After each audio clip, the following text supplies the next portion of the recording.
ветчиной. Друзья, всем привет из дождливой Москвы. Туманный. Да, Маша вот сказала, что она ненавидит. Нет, не ненавидит, зачем так громко говорить. Не любит дождливую не погоду. люблю холодную дождливую погоду, поэтому я хочу быстрее как можно вернуться в Мерсин солнечный. Да, я вот словила здесь такой вайб. Дождливая Москва, сидишь возле окна, читаешь книгу, пьешь, попиваешь чаек горячий. У нас в Мерсине мы скучаем по вот таким дождливым дням, по дождливой погоде. Вот. В общем, друзья, мы приехали в Москву на выставку.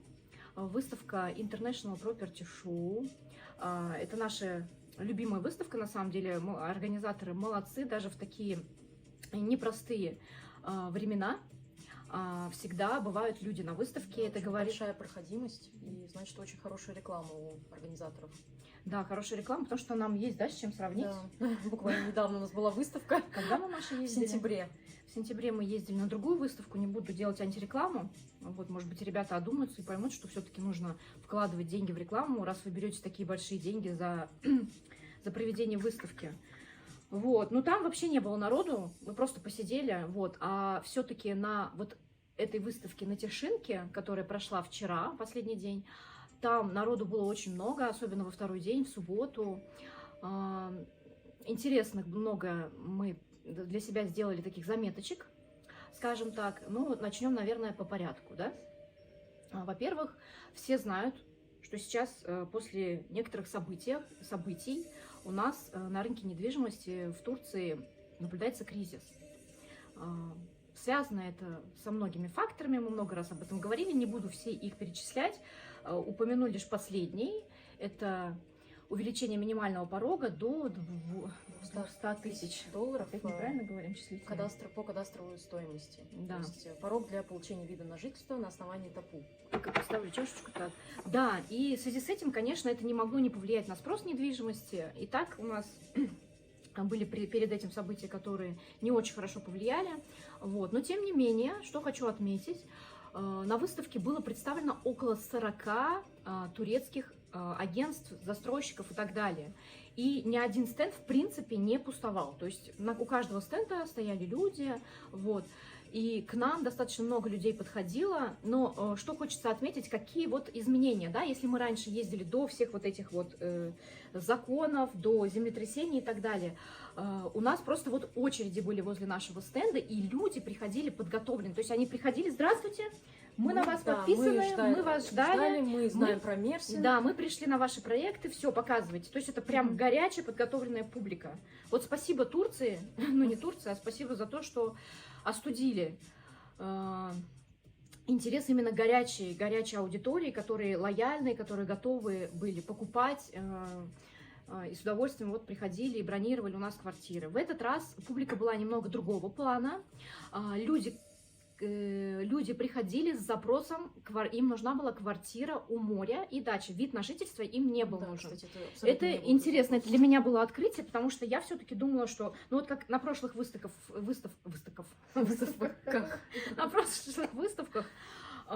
интерес у людей было, это в основном инвестиции, и второе, это вид на жительство, переезд. Вот, в этот раз совершенно поменялось. Видимо, те люди, которые планировали получать вид на жительство, они немножечко обходили нас стороной. Поэтому тоже расскажем, у каких стендов они собирались. Да. Тоже очень интересно. Мы для себя сделали выводы, потому что мы сейчас тоже смотрим, куда нам двигаться. То есть мы не фокусируемся только сейчас на одном, потому что все в мире меняется, и, как вы видите, мы уже сейчас занимаемся продажей недвижимости в Северном Кипре. То есть там, где есть спрос, соответственно, мы в этом направлении тоже будем двигаться, потому что мы всегда хотим, чтобы у вас был выбор, чтобы предлагать актуальные для вас предложения, а не то, что мы хотим вам, как бы, мы никогда ничего не навязываем, на самом деле, это не наш стиль работы, и на выставке это тоже видно, просто интересно было наблюдать, когда вот наши соседи, там, да, турецкие агентства, зазывали там чуть ли не там какой-то там устраивали шоу, да. Я говорю, наверное, надо было пригласить, это было бы вот... Прям было бы прям таким восклицательным знаком, точкой такой, если бы еще девушка возле шеста там танцевала у них. То есть они уже не знали, как заманивать. К Турции интерес поостыл, конечно, люди приходили именно кто-то либо конкретно, либо те, кто проходили, они шли каким-то там... Да, их да, не интересовало. не интересовало, да. И мы смотрели, как завлекают другие агентства. И я поняла, что я не готова в этом шоу участвовать на самом деле, как бы, и там... Вот, не стояла с ищущим взглядом, как бы мы стояли, просто общались и ждали, когда к нам подойдут наши клиенты, которым все-таки нужны квартиры. Потому что такие люди есть, и, как оказалось, их много. И на самом деле, вот мы насобирали контактов, наверное, скажем так, наверное, 50, да? Да. Если все это вместе сложить, да. То есть, и я делала себе пометки, вот даже здесь делала пометки в тетради, вот что нужно там. Кто-то студии спрашивал, потому что небольшой бюджет. Кто-то спрашивал вот для семьи, для отдыха. Семья, отдых. Для себя, для семьи, для отдыха. Вот у меня то же самое было. Это Как инвестиции дача. и как летняя дача. Да, инвестиции для отдыха, как дача. Вот. В общем, на самом деле, мы сделали вывод о том, что на самом деле есть люди, которым квартиры в Мерсине интересны как летний дом, потому что и мы общались с этими людьми, спрашивали, вот, они, конечно, знали о всех этих нововведениях и говорили о том, что на самом деле вид на жительство их не интересует, им нужна дача, им нужен долгий пляжный сезон, потому что вот, смотрите, да, сами видите, сейчас какая погода здесь и какая погода у нас сейчас в Мерсине. Мы когда уезжали, у нас жар 28. Плюс 28. Да. То есть мы и уезжали из жары, приехали сюда, в Москву, как всегда, все по очереди переболели. Это стандартно. Да, это стандартно у нас, да, я не знаю почему. И причем болеем только мы с Машей. А вот турки держатся Хазир Бей и наши застройщики, они держатся молодцом, причем ходят в таких тоненьких курточках. Я один раз их заставила, сказала, в Москве будет холодно, одевайтесь теплее. Они все так потели и мне говорили. А как раз выпало, что это была весна. Кстати, да, было очень тепло. Была теплая погода, да. В общем, мы отклонились, да, немножко от темы. В общем, про выставку. Интересно, сделала для себя такие инсайты. Вот напротив нас стояли ребята из Германии. Они всегда стояли со скучающим видом. У них очень небольшой стенд. Я всегда на них наши соседи. смотрела и думала, что они здесь делают, кому они вообще квартиры продают. Причем они начали выходить вот на арену, как раз на выставку мы появились в самое вот это смутное время, в 22-м году, когда вот мобилизация, когда это все началось. И мы познакомились с ребятами и спросили, что вы продаете, кому вы продаете. Вот, они говорят, продаем мы в основном, конечно, этническим немцам, которые хотят переехать и купить себе квартиру, мы предлагаем для них выгодные условия, но ценник у них, конечно, вот мы стоим напротив, но ценник совершенно, то есть, да. 150 тысяч евро, это, по-моему, это прям совсем какой-то минимум был. Да, и никакой вид на жительство не дают. Да. То есть россиянам вид на жительство не дают. А вторая у них как бы категория покупателей — это россияне, которые покупают квартиры, чтобы просто вывести деньги из страны, чтобы их сохранить. Вот. С последующей сдачей в аренду. Возможно, но они не гарантируют. То есть, да. И как это все юридически у них там интересно оформляется, в общем, вот. Но, что самое интересное, у них в этот раз был прям аншлаг. И в какой-то момент мы даже...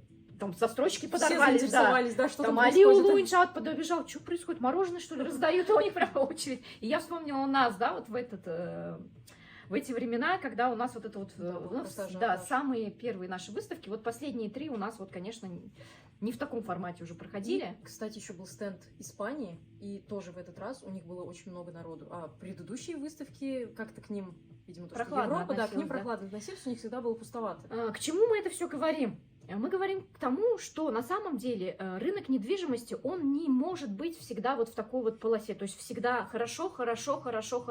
Когда-то они сидели с пустыми стендами, да, и со скучающим видом, а у нас был аншлаг, причем это было регулярно. Да. То есть у нас всегда аншлаг, они всегда там, я все время думала, зачем они сюда приезжают, ведь стенд стоит, не маленьких денег, вот. Но зато вот они словили свою, как бы... Настало их время, свой звездный час, да, интересно было, конечно. Но, тем не менее, мы съездили не зря. Во-первых, мы познакомились все-таки с нашей целевой аудиторией, и спасибо организаторам выставки International Property Show. Я вас, ребята, обожаю. У вас организация отличная, у вас всегда есть люди. То есть даже в самые смутные времена к нам подходили именно наша целевая аудитория, и мы узнали, что есть смысл работать дальше. У нас вот этот выезд в Москву был как такой тест. Вообще следует нам пока в направлении Турции, или мы переключаемся на Кипр и какие-то другие направления прощупываем. Как оказалось, смысл есть, заинтересованные люди есть, и их немало на самом деле. Многим нужна квартира у моря, и многих привлекает Мерсин именно ценами. И Мерсин, причем, опять, вышел на те цены, с которыми мы приезжали на свои первые выставки. Да. И опять у людей был интерес, потому что они все удивились. Они какой-то подвох искали, говорят, да не может не быть. может быть. Ну, если сравнивать, еще самое интересное, они сравнивают цены в Москве и в Мерсине. Да. Что да не в Москве, Да это у нас вообще здесь будет вообще какой-то там ничего. сарай. Я говорю, ребят, ну где что вы ничего с не куплю. Москвой-то сравниваете? Да. Я говорю, давайте хотя бы сравнивать, там, не знаю, соседние, там, вот, Испании и так далее. И после того, как Анталия, мы показывали Алания. еще наши квартиры, шоурумы, и какое у них было впечатление. Да, ну самое интересное, что публика поменялась. Если раньше приходила целевая аудитория, и, ну не то, что целевая, они нас знали, они знали, какие город, квартиры да. в Мерсине, как они сдаются. То в этот раз люди вот с такими глазами, да не может быть, Мгм. у вас вот прям так с кухонной мебелью сдается? Ничего себе, и такая цена. Да. Как будто, вот знаете, для них что-то такое, это удивительное было. Вот, и приходилось их убеждать, мы присаживались, открывали, показывали видео Мерсина, у них глаза еще больше становились, что как это они не знали про такой город, который вот с такой красивейшей набережной, с такой развитой инфраструктурой. Да. И там один мужчина сказал, ничего себе, у вас даже оперный театр есть. Говорит. А еще один мне понравился, говорит, вот мне, говорит, стыдно бы было сказать, что у меня где-то Гайнюк какой-то, Мгм. а это, говорит, Мерсин, Мерсин. как звучит. И, говорит, звучит гордо. Я, Да. говорит, обязательно у вас куплю квартиру, и они реально заинтересовались. Вот.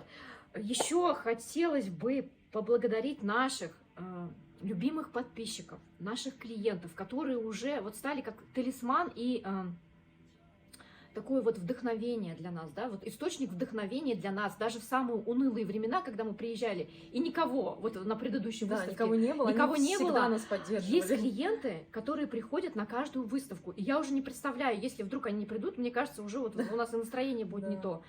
И вот спасибо большое Валентине Соболевой за ваши кексики, которые вы нам Всегда испекли нас с радуете. любовью, да, вы нас и в прошлый раз угощали, вот. Это так мило, и вот такие мелочи, казалось бы, но это так, как сказать, греет душу и так дает силы для дальнейшей работы. И вот даже такие вот какие-то непростые времена, вот из таких мелочей складывается вот такая вот энергия, да, для движок такой, для дальнейшей работы. Потому что если бы не вы, мы, наверное, бы загрустили бы и перешли бы в какое-то другое направление. И вот.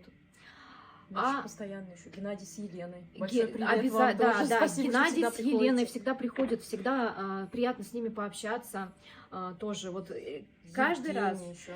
Евгений Левкин Да. вот приходит, да, просто человек посидит, пообщается, причем он так долго с нами сидит обычно, да, вот не просто вот посидел, какие-то свои дела решил и убежал. Вот человек посидел, пообщался, рассказал, показал ребят, которые наши тоже, Лена и Александр, привет вам большой. Вот, наши клиенты, которые попали в непростую ситуацию, у нас есть видео об этом, да, мы можем прикрепить ссылочку, можете посмотреть. Вот, и так приятно, и вот в эти моменты, когда ты это видишь, вот мы на выставке, вот ребята, которые нам машут, улыбаются, из которых вот началась вот эта вот история непростая, да, для нас, и думали, что это все, это просто крах нашей карьеры и так далее, да, но тем не менее, когда ты видишь, Да, что эту поддержку, что мы способны Помогает. все-таки преодолеть вот такие препятствия, преграды, значит, мы все-таки, наверное, двигаемся в правильном направлении, да, что имеет смысл работать.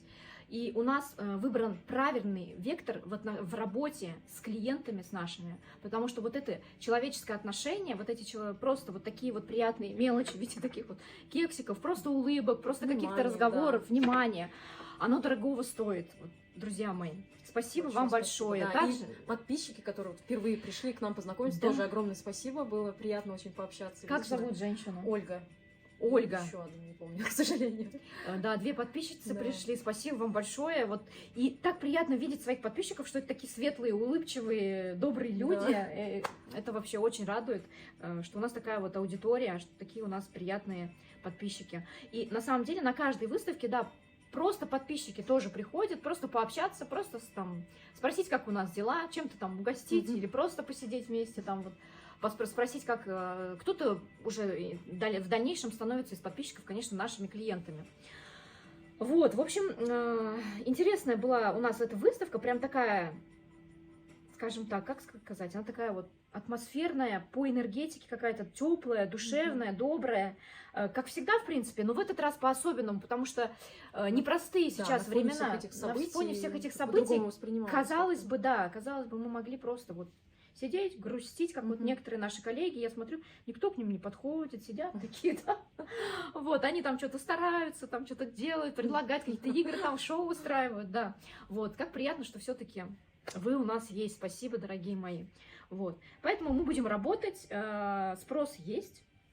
Давай, Маша, ты немножко расскажешь про те проекты, которые мы представляли. Мы приехали с Кадирбеем, это строительная компания Маназа Башаран, вот, и представили на выставке два его новых проекта. Это проект «Аквамарин», расположен у нас в районе Тамюк. Все вы с ним, наверное, уже знакомы. У нас есть подробный обзор этого района и района Арпач-Бахшиш, где очень много Кадирбея находится проектов. Да, будут ссылочки. И чем интересен этот проект? Во-первых, этот комплекс состоит из единого блока, что тоже для некоторых это немаловажно. Не все любят такие густо заселенные комплексы, где очень много квартир. Это такой компактный комплекс с красивой территорией. Как всегда у Кадирбея насыщенная инфраструктура. Можно его, наверное, клубным назвать даже. Ну, учитывая, что он 15-этажный, так, клубный по-турецки, скажем, назовем его так. Да, и самое, конечно, главное, это площади квартир. У Кадирбея всегда они очень больших площадей, это от 50 квадратных метров только однушки, 82 квадратных метра двушки с огромными террасами по 23 квадратных метра. В Аквамарине у нас балкон. 23 квадратных метра, 2+1. Вот у меня люди, когда подходили, когда мы рассказывали, они думают, да вы сказки рассказываете нам какую-то вот эту, причем на фоне, когда вот эти стоят шариками, там что-то там играют. Им кажется, что мы просто их обманываем. Не может быть такого. Такого у них ощущения было, да. Но, тем не менее, это так. Расскажи про инфраструктуру, что там будет. Инфраструктура – это бассейн с аквапарком, сауна, хамам, спортивная, детская площадка, просто зона отдыха с беседками, открытая парковка, охраняемая территория, то есть красиво будет, все зелено и самое главное, до моря находится. До моря 500 метров буквально, то есть там хороший пляж, есть набережная, есть там велосипедные дорожки, есть прогулочная зона. Все, находится в очень уютной части района Тумюк, мы про это тоже рассказывали. Да, самое важное, что она уже заселенная, эта часть, там есть уже вся инфраструктура для жизни обжитая. Есть и поликлиники, есть магазинчики, лавки, супермаркеты, то есть все вы для себя там найдете, все необходимое. Буквально вот прям в шаговой доступности, не нужно никуда далеко идти. Я скажу про Пиролайф тогда. Также есть Пиролайф, он тоже находится в районе Тумюк, тоже в оживленной части. Там есть у нас такой, как сказать, такая улица оживленная, прямо рядом с этим комплексом. Есть выездной базар, и он находится в 600 метрах. 600 метрах от моря. Мне просто один один посетитель, ну, наверное, подписчик, он пришел именно к нашему стенду.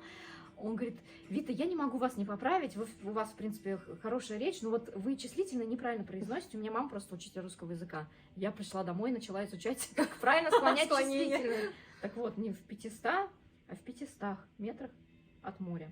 В 600 метрах от моря находится вот этот вот комплекс Пиролайф. Там будет вся та же инфраструктура, которую перечислила Маша, сауна, хамам, бассейн, аквапарк, беседки для отдыха, охраняемая территория. Но самое главное, что в этих проектах у нас очень выгодные условия рассрочки.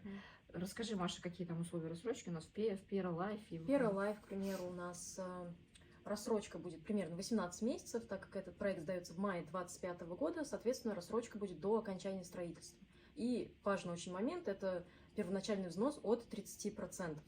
И в Аквамарине комплекс этот сдается раньше, это декабрь 2024 года, соответственно, рассрочки там поменьше, примерно на данный момент где-то 13 месяцев ходит. Да. Вот. Ну и самое главное, стартовые цены. Сцены начинаются от 49 тысяч евро, друзья мои. Это не может продолжаться вечность. Вот как ты думаешь, Маша, вот, нам обещают сдать аэропорт уже вот буквально там в конце года. Ну, пусть мы там даже если начало. Да, даже если через 2 года они сдадут этот аэропорт. Как ты думаешь, повлияет это на цены? Естественно, повлияет. И даже взять пример вот город Москва, либо какой-то другой город, там Алматы, например, город в Казахстане, крупный город. Если открывается станция метро, даже не аэропорт, то есть там всегда в этой округе дорожает сразу недвижимость. Поэтому в Мерсине это тоже очевидно, что будет так. То есть квартиры не могут дешеветь.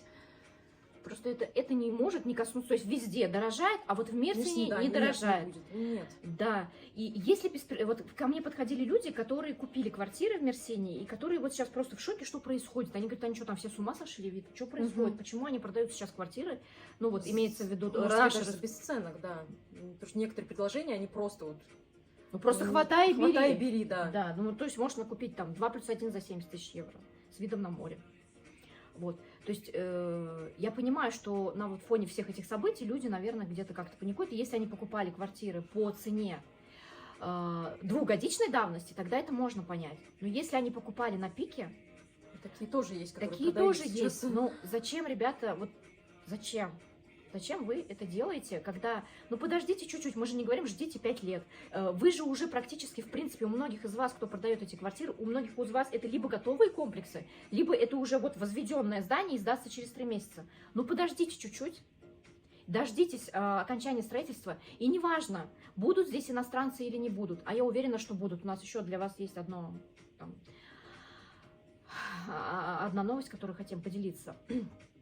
Вот. Но даже если так все повернется, я не знаю, произошел апокалипсис какой-то, нет иностранцев в Турции. Ну, не могут квартиры не подорожать даже для турков. И не может в Мерсине произойти какая-то революция, чтобы у иностранцев забрали всю недвижимость. То есть вы всегда останетесь со своей недвижимостью, которая будет дорожать.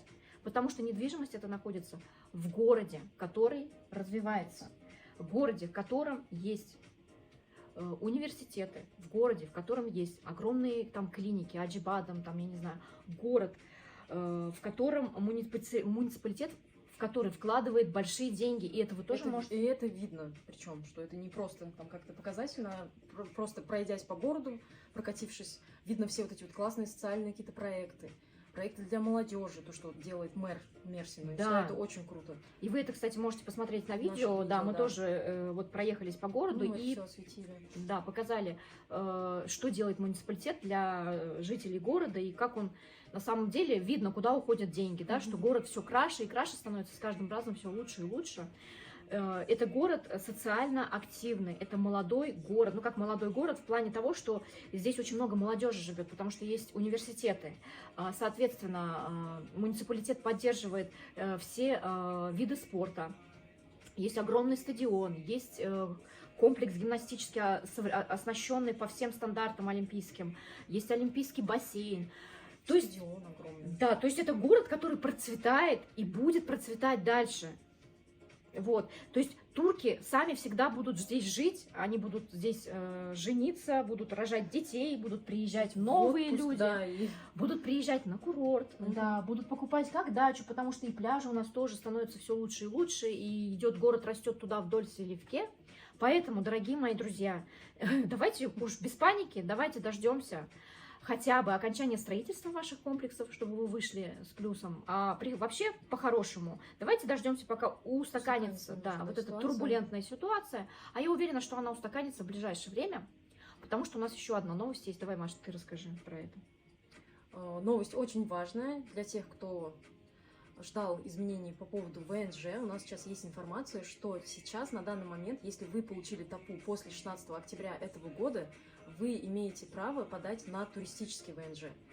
Там немножко будут отличаться условия, чем при подаче на основании ТАПУ, но, тем не менее, этот туристический ВНЖ будет давать вам полное право легально находиться в Турции. Поэтому я считаю, это очень важно, и некоторые условия все-таки лучше соблюсти, но зато вы будете спокойно здесь находиться от 6 месяцев до года. Поэтому есть информация о том, что вот некоторые наша менеджер ходила, Катерина, да, в муниципалитет, в миграционку, и ей сказали, туристически не дают.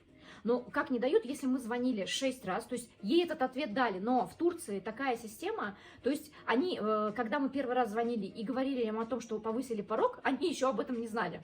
То есть мы первее узнали, чем они, что ли, я не знаю, как это работает в Турции, вот. Но тем не менее, когда мы узнали об этой новости, мы, конечно, позвонили, и позвонило несколько, весь наш коллектив, каждый человек позвонили их мужья там русскоязычные и так далее. И всем подтвердилась информация о том, что да, вы можете подавать на туристический ВНЖ, для этого вам нужно соблюсти определенные условия, то есть у вас должно быть ТАПУ, это как основание такое, да, вот. Плюс к этому у вас должна быть на счету определенная сумма. Мы посчитали, в сумме этого должно быть на человека примерно $3500. Из чего складывается эта сумма? Из минимального прожиточного минимума в Турции. То есть в Турции минимальная зарплата 11 500 лир. Если вы единственный член семьи, да, который подает на вид на жительство, для вас будет эта сумма в 1,5-кратном размере. То есть 11 500 плюс 11 500 делим пополам, да? Вот сколько у нас там получается? Вот такая сумма. 500 умножаем на 1,5 и умножаем на 6 месяцев. Точно? Да. Да, в общем, да, 11 500 умножаем на 1,5 и умножаем на 6 месяцев. Это у нас в среднем вышло как раз-таки 3 500 долларов. Либо в однократном размере, то есть 11 На 500. остальных членов семьи, Да, 11 однократный 500 размер. умножаем просто на 6 На 6 месяцев. Да. Ну, это такие же условия, как, к примеру, для тех, кто подавался по аренде. На Да. продление, там, либо на первичные, то есть те же самые условия, так как это туристический вид на жительство. И это, в принципе, адекватное требование государства, я считаю, учитывая, что вы приезжаете здесь жить, вы здесь не работаете, и вам нужно существовать на какие-то средства. Поэтому я считаю, что Вам нужно показать государству, Да. что вы не будете здесь бомжевать, что вы не будете Там здесь заниматься мародёрить и прочее, мародерством, да. да, и так далее, что у вас есть деньги, чтобы прокормить себя и свою семью. И это адекватные требования. О сроках пока тоже ничего не известно. То есть не то, что ничего не известно, о сроках говорят, что на 6 месяцев первичный можно подать, и, возможно, можно будет потом продлить на 1 год. Вот. Мы как такую горячую новость не стали вам это преподносить, потому что мы всегда привыкли проверять все это на кейсе, на личном опыте, потому что часто в Турции что-то прописывается, что дается распоряжение, но оно по-разному работает в разных регионах вообще. И будет еще зависеть от инспектора, которому вы И приведете, все что будет самое зависеть, да, от важное. инспектора, от данного отделения, как и вообще в Турции все, в принципе, работает. Там и банковская система тоже примерно одинаковая, да, у них Ну, система. Частично бывают такие случаи, да. Да, в одном отделении на 3 месяца блокируют Мгм. депозит, там 3000, на а 10 в другом на 10 дней, а в третьем вообще не заблокировали. Ну, сделали вид, что понравились вы, наверное, там, как работнику, сделали вид, что нет. Не заметили. В общем, смотрите, друзья, информация такая есть. В миграционной службе ее подтвердили все менеджеры. На какого бы на рандомного менеджера мы не попали, и менеджеры, или как и операторы в миграционной службе подтвердили эту информацию. И это дает нам надежду на то, что все-таки все будет хорошо, и что будем мы жить с вами счастливо, прекрасно и получать вид на жительство. Вот. Но первые, нам нужны первые кейсы, то есть готовые уже вид на жительство наших клиентов. Вот когда они будут, тогда мы вам скажем, что все. Поделимся, да, как Также это мы прошло. общаемся с некоторыми нашими коллегами и спрашиваем, есть ли у них такой кейс. Одно агентство нам подтвердило, что есть один человек, и просто так быстро им дали пластик. Вот это интересно. Конечно, я еще пообщаюсь на эту тему, там на выставке как-то было не очень удобно. Вот, прям выяснять дотошно эту информацию. Но, тем не менее, друзья мои, вы можете сейчас сами проверить наши слова и позвонить на службу 157 и задать вопрос, можете ли вы получить туристический вид на жительство и какие нужны для этого условия в Турции и конкретно в городе Мерсин. Я думаю, что на этой обнадеживающей ноте мы можем попрощаться с вами. У нас еще есть с Машей планы погулять по Москве. Я тут загорелась купить себе Алису. И вообще какая-то прекрасная колонка. Вообще, это у нас в отеле, мы остановились в отеле Radisson Blu. Во-первых, здесь шикарный, классный вид. Хочу немножко их порекламировать, но будьте готовы к тому, что вы можете заселяться очень долго. Да, наберитесь терпения. Когда мы стояли на ресепшене, провели 3 часа, и меня уже просто рубило вот так вот, а потом я открываю комнату и попадаю, смотрю, чемодан стоит. Там уже кто-то живет. Да, кто-то живет. Это было вообще апофеоз всего. Я хотела вообще бросить все и пойти в наш предыдущий отель, но в основном у вас сервис там, допустим, ресторан. Но в основном вам подрадует. Хороший Во-первых, сервис. когда вы зайдете в комнату и увидите вот такой вот вид, я зашла, всю это была Москву. ночь, и вот так вот было открыто окно, специально они это сделали, вот эти вот огоньки. Потом нам, как извинение, принесли бутылку вина в номер, такую вазу с фруктами. Но это вот было очень приятно. Я надеюсь, что это у них, в принципе, просто какой-то такой Разовый да, случай. Недоразумение, назовем так. Недоразумение, да.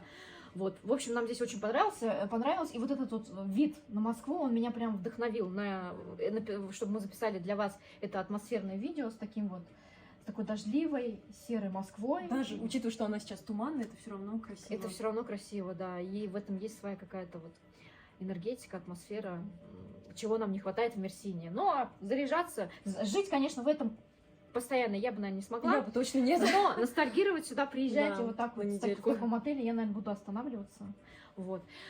Так что все, друзья, спасибо вам. Прощаемся. Если у вас есть какие-то вопросы по нашим новым проектам Менезе Башаран, друзья, мы к чему еще, да, говорили о том, что когда аэропорт откроется, вот таких вот цен 47 и 49, это цены, можно сказать, годовой давности, да, мы немножко откатились, да, и вот буквально, если он через 2 месяца откроется, умножайте на 2.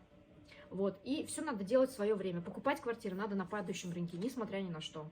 А вам, дорогие мои паникеры, желаю успокоиться, да, и не делать поспешных решений, Решений да, принимать. Все, Всё.